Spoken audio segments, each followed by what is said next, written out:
नमस्कार दोस्तों, आप सबका स्वागत है अपने YouTube चैनल बायोग्लोज में। और मैं आशा करता हूँ कि आप सब स्वस्थ होंगे और अपनी पढ़ाई में व्यस्त होंगे। तो आज का हमारा टॉपिक है एक जीन एक एंजाइम परिकल्पना।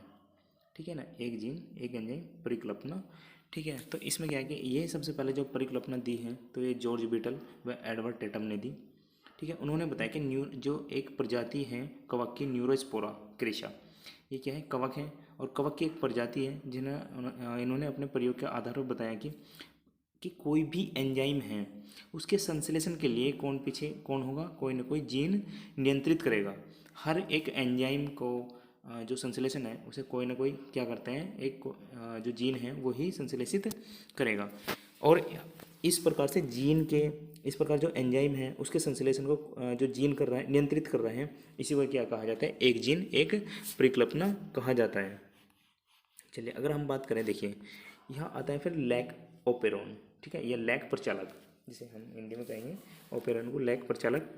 देखिए अगर हम लैक ओपेरॉन की बात करें तो लैक ओपेरॉन की जो स्पष्ट जानकारी को सबसे पहले फ्रैंक वॉस है ना, जैकब ने और जैकबे मोनार्ड ने प्रस्तुत किया। उन्होंने बताया कि जो लैक ओपेरॉन है वो पॉलीसिस्ट्रोनिक जो संरचनात्मक जीन है का नियमन जो है एक समापक जो उन्नयन जीन है तथा एक नियामक जीन है के द्वारा होता है। जैसे हमारा जो ट्रांसक्रिप्शन था उसमें हमने बताया भी किस प्रकार से जो समापक उन्नयन भाग है, ठीक है, और नियामक जीन है वो किस प्रकार कार्य करते हैं। तो देखिएगा, अब हम बात करते हैं। तो जो उन्नयन जीन वह एक है ना, एक नियामक जीन के द्वारा होता है। इस प्रकार की व्यवस्था जीवाणुओं में सामान्यतः से मिलती है। ठीक है, इसे ही क्या कहेंगे, प्रचालक या लैक ओपेरॉन कहा जाता है। जैसे उदाहरण लैक ओपेरॉन, लैक प्रचालक, प्रचालक किसे कहेंगे, ओपेरॉन को कहेंगे।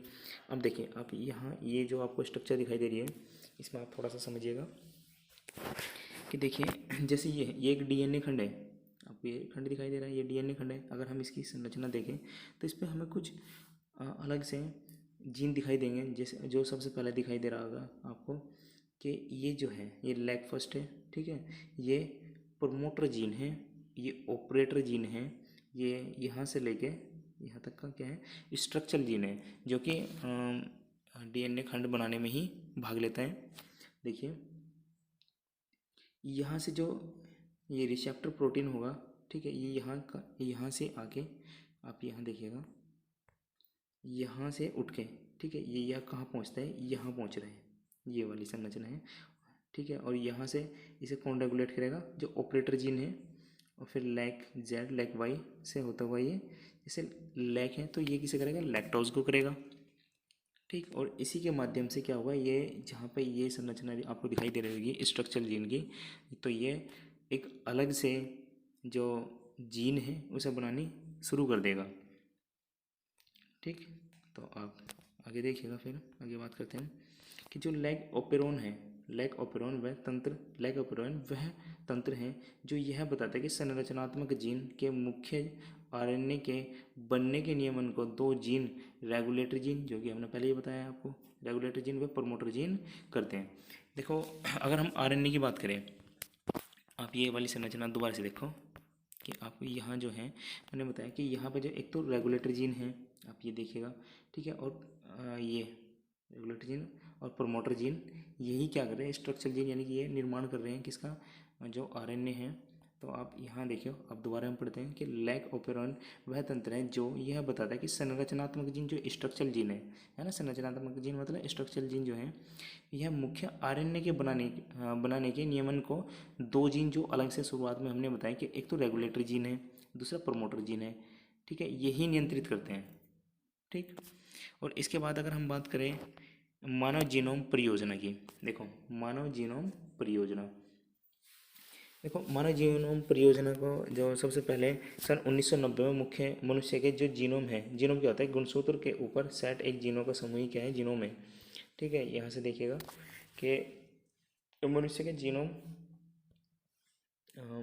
जीनोम गुणसूत्र का यानी कि वह भाग होता है, ठीक है, जिसमें उपस्थित नाइट्रोजनी क्षारों के अनुक्रम, नाइट्रोजनी क्षार क्या होते हैं, एडेनिन, गुआनिन, साइटोसिन और थाइमिन, ये सब क्या है, नाइट्रोजनी क्षार है। अब इनका क्रम क्या है, ठीक है, उस क्रम का ही पता लगाने के लिए यह एक महत्वाकांक्षी योजना चलाई। क्योंकि सभी डीएनए में सभी मनुष्य क्या होते हैं, नाइट्रोजनी क्षारों का क्रम ही अलग अलग होता है। ठीक है, तो इसी चीज़ को समझने के लिए ये परियोजना चलाई गई, जिसमें क्या था कि मनुष्य हैं तो मनुष्य के जीनोम में किस प्रकार के नाइट्रोजनी क्षार हैं और उनका अनुक्रम क्या है, अनुक्रम मतलब वे किस रूप में व्यवस्थित हैं, इसका यही पता लगाने के लिए ये एक महत्वकांक्षी योजना चलाई गई थी, जिसे क्या कहा जाता है, जीनोम परियोजना, मानव जीनोम परियोजना कहा जाता है। और ये मानव जीनोम परियोजना जो है ये बोर्ड के माध्यम से वेरी वेरी इंपॉर्टेंट है।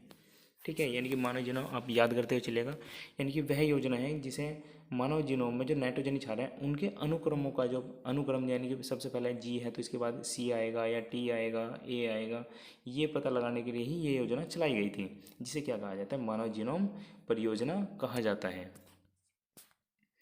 अब देखिए इसके लक्ष्य क्या था, मतलब आखिरकार ये चलाई क्यों, क्या उद्देश्य था। तो आप देखिए कि लगभग 20,000 से 25,000 सभी जीनों के बारे में पता लगाना था। ठीक है, ये भी इसका एक लक्ष्य था।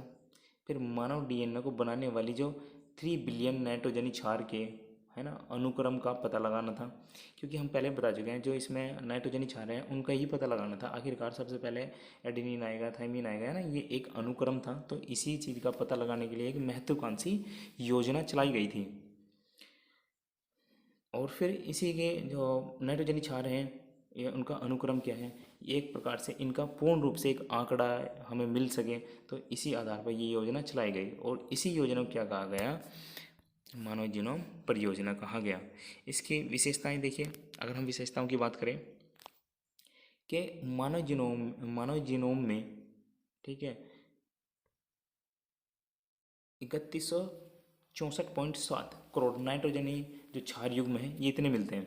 जो औसतन, अगर हम औसतन की बात करें, जो औसत है, औसतन प्रत्येक जीन में लगभग 300 नाइट्रोजनी जो क्षार हैं वो पाए जाते हैं। मानव जीनोम में सबसे बड़ा जो जीन है, ठीक है, उसकी अगर हम बात करें डिस्ट्रोफिन है, ठीक है, जिसमें 2.4 करोड़ नाइट्रोजनी क्षार पाए जाते हैं। कुछ जीनों की संख्या 30,000 है।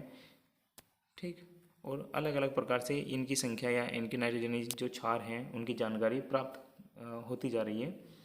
ठीक, अच्छा एक चीज़ देखिए यहाँ पे, अगर हम बात करें कि जो मानव जीनोम, जो मानव डीएनए के बहुत बड़े भाग में जो पुनरावृत्ति होती है ना, उनमें अनुक्रम पाए जाते हैं। ठीक, उनमें क्या पाए जा रहे हैं, अनुक्रम पाए जा रहे हैं जो बड़ा डीएनए, तो ऐसे डीएनए को सैटेलाइट डीएनए कहा जाता है। ठीक है ना। अब देखो डीएनए भी दो प्रकार के होते हैं, जैसे एक तो है ये देखिए, अगर हम यहाँ पे बात करें मिनी सैटेलाइट डीएनए और एक होता है माइक्रो सैटेलाइट डीएनए। मिनी का मतलब बहुत छोटा, ठीक है, मिनी का मतलब क्या होता है, बहुत छोटा, और माइक्रो का होता है थोड़ा उससे बड़ा। ठीक है, तो इनमें क्या है, नाइट्रोजनी जो क्षार की संख्या है वो थोड़ी कम है अपेक्षा किसकी, जो माइक्रो सैटेलाइट डीएनए है। ठीक है, अब अगर हम देखें इस टॉपिक का लास्ट जो पॉइंट है वो क्या है, डीएनए फिंगरप्रिंटिंग है या डीएनए अंगुली छापन, ये बहुत मुख्य है। देखिए अगर हम डीएनए फिंगरप्रिंटिंग की बात करें तो जितने भी आपराधिक मामले हैं उन्हें सुलझाने के लिए किसका प्रयोग किया जाता है, डीएनए फिंगरप्रिंटिंग का प्रयोग किया जाता है। देखिए डीएनए फिंगरप्रिंटिंग में डीएनए का किसी भी आपराधिक मामले में जो अगर हम पता लगाएं तो इसके लिए सबसे पहले प्रयोग यही किया जाएगा कि जो व्यक्ति है या जिस व्यक्ति का हमें डीएनए फिंगरप्रिंटिंग में पता लगाना है, तो उसके किसी भी भाग से, जैसे नाखून, बाल, ब्लड, सलाइवा, है ना, और ब्लड से, स्किन से, है ना, इन सभी भागों से हम डीएनए लिया जाएगा। और एंजाइम होता है रेस्ट्रिक्शन एंडोन्यूक्लिएज, ठीक है ना, रेस्ट्रिक्शन एंडोन्यूक्लिएज एंजाइम की सहायता से डीएनए खंड जो होते हैं उसे तोड़ दिया जा, ठीक है ना, डीएनए खंड को ऐसे कट कर दिया जाता है एंजाइम की सहायता से, तथा लाइगेज एंजाइम की सहायता से डीएनए खंडों को जोड़ा जाता है। तो इस डीएनए फिंगरप्रिंटिंग में क्या होता है, देखिए इसमें व्यक्ति के जो डीएनए के आधार पर पहचान की जाती है। इसे सर्वप्रथम सन 1984 में एलेक जेफरी ने बताया था। किसकी बात करें, डीएनए फिंगरप्रिंटिंग की, जिसमें दो व्यक्तियों के डीएनए अनुक्रमों के बीच तुलना करने हेतु डीएनए फिंगरप्रिंटिंग का प्रयोग किया जाता है। क्योंकि हमने आज मानव जीनोम परियोजना में पढ़ा है कि जितने भी नाइट्रोजनी क्षार हैं उनका अनुक्रम क्या है, डीएनए फिंगरप्रिंटिंग में उनके अनुक्रमों का ही पता किया जाता है, आखिरकार किस प्रकार से अनुक्रम है, और इसी प्रकार से दूसरे व्यक्ति का पता लगा लिया जाता है। तो डीएनए फिंगरप्रिंटिंग के लिए सबसे पहले कहाँ से ले सकते हैं, एक तो लार है, सलाइवा है, हेयर है ना, और पदार्थ जैसे बाल हैं, स्किन है, नेल्स हैं, है ना, इन सभी से क्या है, डीएनए लिया जा सकता है। इसका प्रयोग कहाँ कहाँ कर रहे हैं, देखिएगा। प्रयोग है कि यह पैतृत्व परीक्षण में सहायक करता है, यानी कि जो अगर मान लिया कोई किसी की संतान है और उसमें पता लगाने के लिए भी प्रयोग किया जा सकता है। और कुछ आपराधिक मामले हैं, रेपिस्ट हैं, ठीक, इनकी सभी का पता लगाने में भी डीएनए फिंगरप्रिंटिंग का प्रयोग